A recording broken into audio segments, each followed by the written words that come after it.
لبيك اللهم لبيك لبيك لا شريك لك لبيك إن الحمد والنعمة لك। আসসালামু আলাইকুম ওয়া রাহমাতুল্লাহি ওয়া বারাকাতুহু। আলহামদুলিল্লাহ, আজ আমি আপনাদের সম্মুখে একটা গুরুত্বপূর্ণ বিষয় নিয়ে আলোচনা করব। সেটা হলো যে 5 ওয়াক্ত নামাজে আমরা 19 বার বিসমিল্লাহির রহমানির রহিম পাঠ করি। এই 19 বার পড়া যাবে কি না, বা বিসমিল্লাহ শরীফের কি ফজিলত, এই সম্পর্কে আলোচনা করব।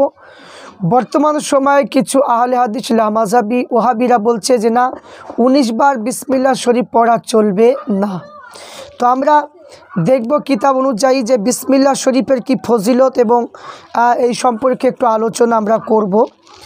তো আসুন, আমি প্রত্যেককে বলবো যে এই ভিডিওটা আপনারা দেখুন, প্রথম থেকে নিয়ে শেষ পর্যন্ত আপনারা শুনলে ইনশাল্লাহ আপনারা এই বিসমিল্লাহির রহমানির রহিমের ফজিলত সম্পর্কে বুঝতে পারবেন। তো আমরা দেখব যে বিসমিল্লাহির রহমানির রহিম, যে বিসমিল্লাহ শরীফের ভিতরে মোট 19টা হুরুফ আছে। কটা আছে? 19টা। তো 19টা হুরুফ আছে। তো এক গভীর তাৎপর্য আছে ইহাতে। দিবারাত্রি 24 ঘন্টা, দিন এবং রাত্রি, দিনে 12 ঘন্টা, রাত্রিতে 12 ঘন্টা, তাহলে 24 ঘন্টা। তো 24 ঘন্টার মধ্যে 5 ঘন্টা 5টা ফরজ নামাজ নির্দিষ্ট করা হয়েছে। কত করা হয়েছে? 5 ওয়াক্ত নামাজ 5 ঘন্টা নির্দিষ্ট করা হয়েছে।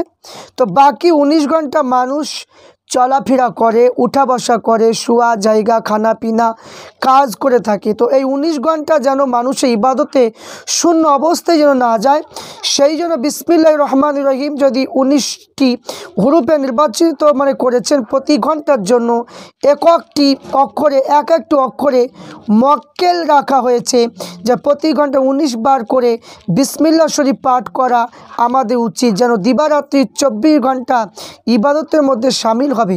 তো বিসমিল্লাহ শরীফের বরকতে আমরা সব রকম বালা মুসিবত হতে নিরাপদে থাকতে পারি। তো এই জন্য হাদিস শরীফের মধ্যে এসেছে, হাদিসের মধ্যে বর্ণনা করা হয়েছে যে বিসমিল্লাহ শরীফ 19 হরফে দুজক ও আযাব প্রদানকারী ফারিস্তা 19 জন। যে ব্যক্তি প্রত্যহ ফজরের মাগরিবে নামাজের পর 19 বার বিসমিল্লাহ শরীফ পাঠ করবে, 19 জন ফারিস্তা আযাব হতে এরা মুক্তি থাকবে। তাহলে এখানে দিবারাত্রি 24 ইবাদত সব দানের এবং দোজকে আযাব নিরাপদ রাখার উদ্দেশ্যে বিসমিল্লাহ শরীফ 19 বার হুরুফে রাখা হয়েছে। মাজহারুল আজায়েব কিতাবের মধ্যে লেখা আছে।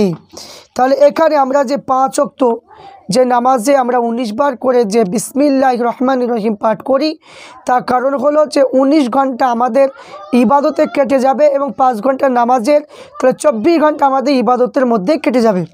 তো এই বিসমিল্লাহির রহমানির রহিম এই যে ফজিলত, এই ফজিলত সম্পর্কে জানবো যে এর ফজিলতটা কতটুকু আমরা একটু দেখব। এই সম্পর্কে হাদিসে বলা হয়েছে, আমিরুল মুমিনিন হযরত আবু বকর সিদ্দিক রাদিয়াল্লাহু তাআলা আনহু বলেন, আল্লাহ রসুল সাল্লাল্লাহু আলাইহি ওয়াসাল্লাম বলেছেন, যে ব্যক্তি বিসমিল্লাহির রহমানির রহিম পাঠ করে, আল্লাহ তাআলা তার নামে 10,000 নেকি লিপিবদ্ধ করেন, তার 10,000 গুনাহ মাফ করে দেন এবং তার মর্যাদা 10,000 স্তর উন্নত করে দেন। সুবহানাল্লাহ।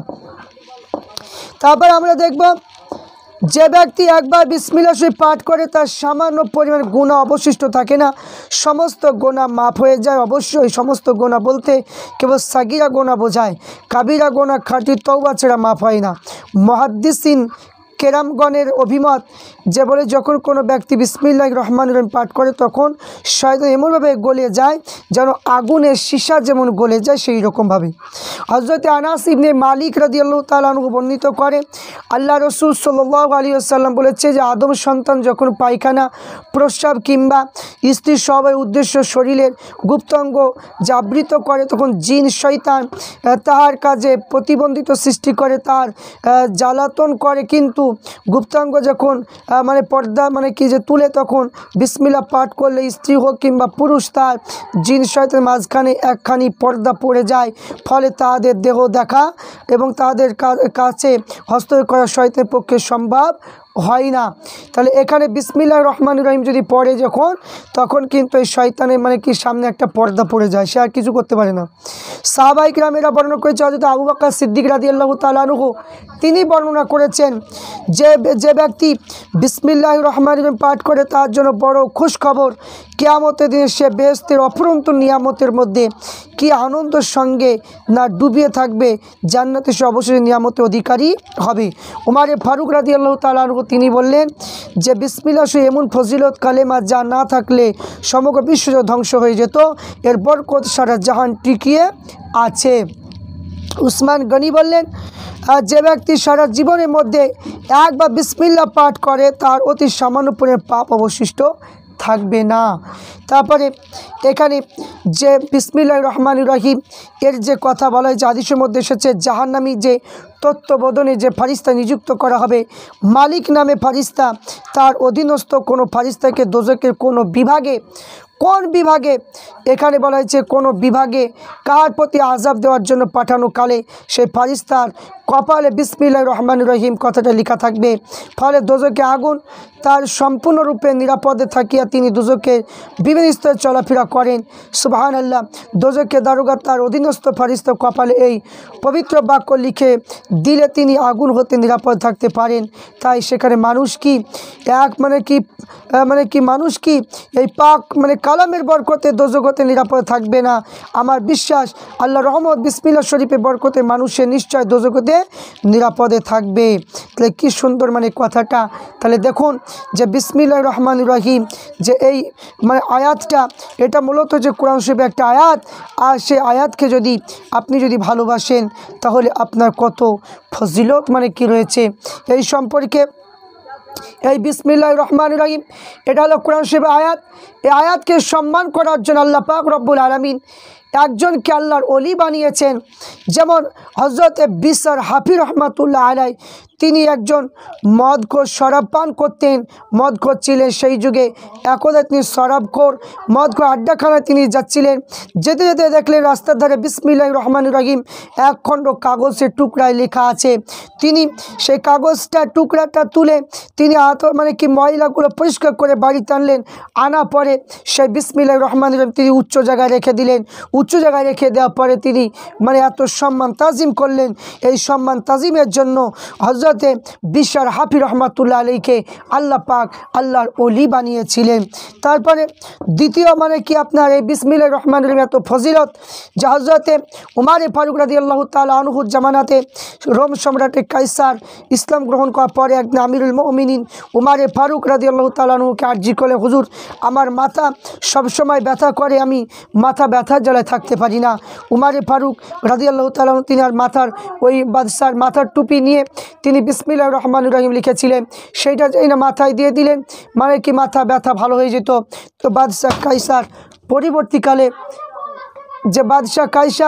পরবর্তীকালে তিনি কি করলেন, যে বাদশাহ কাইসার পরবর্তীকালে তিনি ওই টুপি খুলে দেখলেন যে বিসমিল্লাহির রহমানির রহিম লেখা আছে। তিনি সঙ্গে সঙ্গে তিনি কি করলেন, যে বাদশাহ কাইসার দেখলেন যে বিসমিল্লাহির রহমানির রহিম লেখা আছে। তো বিশর হাফি রহমাতুল্লাহ আলাই তিনি আল্লাহর ওলি হলেন। এ বাদশাহ কাইসার তিনার মাথা ব্যথা ভালো হয়ে গেল। এই বিসমিল্লাহির রহমানির রহিম এই আয়াতের এত বরকত, এত ফজিলত রয়েছে বাবা। এরপরে আসুন যে এই বিসমিল্লাহির রহমানির রহিম এর যে ফজিলত এখানে বলা হয়েছে, যে আপনার রওজাতুল আফিয়া কিতাবের মধ্যে লিখেছেন, যে আসফিয়া কিতাবের মধ্যে, যে হিরিম শরীফের প্রতিবেশী রূপে একজন মক্কা মহাজায় বাস করতেন, সে সারা বছর রোজা রাখতেন, সারা রাত্রি জেগে আল্লাহ তাআলা ইবাদত বন্দেগী করতেন। দুনিয়ার কোনো কাজ তার কেউ কখনো করতে দেখেনি, এমনকি কখনো খাওয়া দাওয়া পানাহার করে এই কথা কেউ শোনে নাই। তাই সন্ধ্যাকালে ইফতারের সময় সে নিজের পকেট হতে এক টুকরা কাগজ বাহির করিয়া কিছুক্ষণ যাবৎ নয়ন ভরিয়া ওর দিকে তাকিয়ে থাকতো। আবার যে এখানে পকেটে পুড়িয়ে রাখতো, এবং ইহা ছিল তার রোজার ইফতার। তার ইন্তেকালের পর যে কোনো ব্যক্তি গোসল দিতে আসিয়েছিল, মায়াতের জামার পকেট হতে কাগজের টুকরাটি বাহির করে দেখতে পেলেন যে লেখা আছে বিসমিল্লাহির রহমানির রহিম। তাই এই পাক কলেমার শক্তি ছিল, তার শক্তি সত্যি। তো অনবর রোজা রাখা একটানা অনাহারে থাকার পরে এই কালেমার বরকতে তাহার কি এই কালেমার বরকতে তাহার স্বাস্থ্য কোনো ক্ষতি হয় না। তাই প্রতি ইফতারকালে কি এই কাগজে খণ্ড বিসমিল্লাহির রহমানির রহিম দেখে লোকে তাজ্জব হয়ে গেল। তাহলে দেখুন এত কি যে এই বিসমিল্লাহির রহমানির রহিম এত চমৎকার কি ফজিলত, এত সুন্দর কি ফজিলত রয়েছে আমার বাবাজন ভাইরা। তাই এখানে বিসমিল্লাহির রহমানির রহিম আমরা 19 বার পাঠ করে, এটা 19 বারই পাঠ করব। আমরা 5 ওয়াক্ত নামাজে আমরা এই আমলটা আমরা করব, কারণ এই আমল থেকে আমরা কখনো দূরে থাকব না। যারা বলছে যে এটা পড়া চলবে না তাদের কথা আমরা শুনবো না, কারণ তাদের কথাটা আমাদের কখনোই কি শোনা চলে না বা তাদের কথা শুনবো না। আর একটা চমৎকার একটা কি ঘটনা রয়েছে যে লামিয়ান সুফিয়া কিতাবের মধ্যে লেখা আছে, একজন আল্লাহওয়ালা লোক কি কোনো মজলিসে বিসমিল্লাহির রহমানির রহিম শরীফ বয়ান করছিলেন। আর এক একজন কন্যা, একজন মহিলা, সে শুনতে পেয়ে, মজলিসে শুনতে পেয়ে বিসমিল্লাহ শরীফ ফজিলতের কথা শুনিয়া তার অন্তরে অত্যন্ত প্রভাবিত হলো, তার মনের উপর যে ওয়াজির খুবই তাসনিফ হলো, সে দিন ইসলাম কবুল করলো। করার পরে সে বিসমিল্লাহির রহমানির রহিম ওজিফা করতে লাগলো, উঠতে বসতে চলতে ফিরতে মোট কথা সকল কাজে সকল কথা বিসমিল্লাহ শরীফ কি যে এখানে আড়ালে করতে লাগলো। কন্যার এই অবস্থা দেখে ইহুদির পিতা কি শুনে নারাজ হয়ে গেল।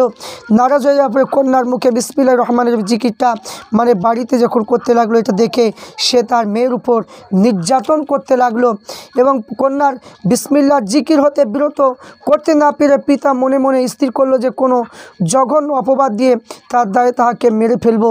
তাই এখানে কন্যার যে এখানে খবর সমাজে কি কর্ণগোচর হলো যে পিতা লজ্জায় সম্মুখ হতে পারবে। তাই কন্যা পিতা ছিল বাদশাহ উজি, বাদশাহ সিলমোহর করা আংটি তার কাছে থাকতো। একদা সিলমোহরটি কন্যার হাতে শোভন করলো। কন্যা বিসমিল্লাহির রহমান বলে হাতে নিলে আবার বিসমিল্লাহ বলে নিজের জামা পকেটে পুরে রাখলো। রাত্রে কন্যা ঘুমন্ত অবস্থায় তার জামা পকেট হতে পিতা গোপন হতে বাহির করে পার্শ্বে নদীতে ওই আংটিটা ফেলে দিল। পিতা ধারণা পরের কন্যা নিকটে সিলমোহর চাইলে সে যখন ফিরত অক্ষম হবে তখন তাকে সিলমোহর হারানো অপরাধে তাকে মৃত্যুদণ্ড হবে। এই কিন্তু এই কথা যখনই বললেন, পরের দিন জেলেরা নদীতে মাছ ধরতে গেলে এক জেলের জালে বড় একটা মাছ ধরা পড়লো। আর ওই মাছটা বাদশাহ উজিকে কন্যা পিতাকে উপহার দিল। উজির মাছটি আনিয়া কন্যার হাতে দিয়ে রান্না করতে বলল। কন্যা তার বিসমিল্লাহ বলে মাছটা হাতে নিল আর মাছটা পেট করে আরম্ভ করলো এবং দেখতে পেল যে বাদশাহ সিলমোহর মাছটির পেটে কি রয়েছে। আংটিটা পকেট হতে গত রাত্রি তার পিতা তাকে দিয়েছিল, এখানে গোপনে নিয়ে নদী ফেলে দিয়েছিল। তাই বিসমিল্লাহ বলে মাছের পেট হতে বাহির হলো, নিজের পকেটে রাখিয়ে দিল। মাছ রান্না করে সময় পিতার সামনে হাজির করলো। খাওয়া দাওয়া হলো। রাজদরবারে যাওয়ার সময় হলো। পিতা কন্যা নিকটে এই আংটিটা চাইলে কন্যা বিসমিল্লাহ বলে নিকটে পকেট হতে বাহির করে দিয়ে দিল। এই ঘটনা দেখে তার পিতা আশ্চর্য হয়ে গেল। তাহলে এখানে দেখুন যে বিসমিল্লাহির রহমানির রহিম যে ফজিলত, যে কি তাকে আর যে এখানে পেরেশানি করতে পারলো না, তাকে আর অপমানিত করতে পারলো না। তাহলে এই বিসমিল্লাহর এত পাওয়ার, এই বিসমিল্লাহ শরীফের এত কি পাওয়ার রয়েছে, এটা হলো আয়াত। তাহলে সেই আয়াতটা যদি আমি আমল করি, 5 ওয়াক্ত নামাজে যদি 19 বার যদি আমল করি, তাহলে এটা আমল করা কেন যাবে না? এই সমস্ত আহলে হাদিস লামাযাবিরা এরা মানুষকে গুমরাহিত বানাচ্ছে। তাই প্রত্যেককে বলবো যে 5 ওয়াক্ত নামাজে আপনার যে বিসমিল্লাহির রহমানির রহিম পড়ছেন সেইভাবে পড়বেন, সেইভাবে আমল করবেন। এটা কোরআন শরীফের আয়াত, আমল করলে সেটা উপকার হবে। প্রত্যেকটা কাজে প্রথমেই আপনার বিসমিল্লাহ শরীফ পড়তে হয়। তাই আমরা পড়ব এবং আল্লাহ পাক রব্বুল আলামিন প্রত্যেককে সঠিকভাবে আমল করার তৌফিক দান করেন। আল্লাহ।